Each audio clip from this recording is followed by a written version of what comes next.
pagsasayaw, isa sa mga hilig nating mga Pilipino, lalong-lalo na sa mga piyesta, kasiyahan at mga pagdiriwang sa ating bayan.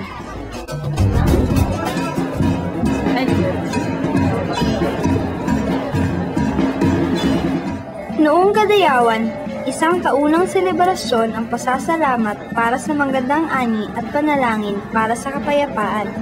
Ang indak-indak sa kadalanan o street dancing isa sa pinakahihintay ng mga tao.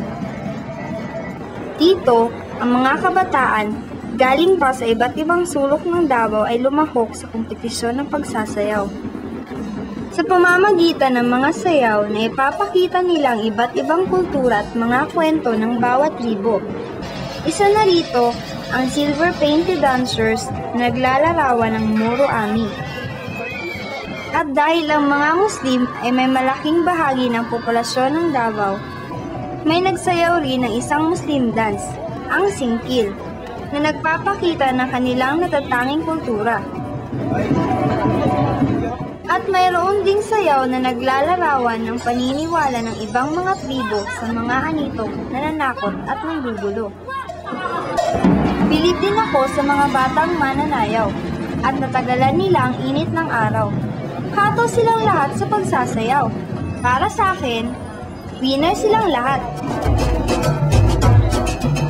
Natutuwa ako na dito sa Indak-Indak, nakita at naramdaman kong kahit mahilig ng mga kabataan sa moderno at panyagang pagsasayaw, hindi pa rin nalilimutan naming mga Davaoenyo ang aming makulay na kultura.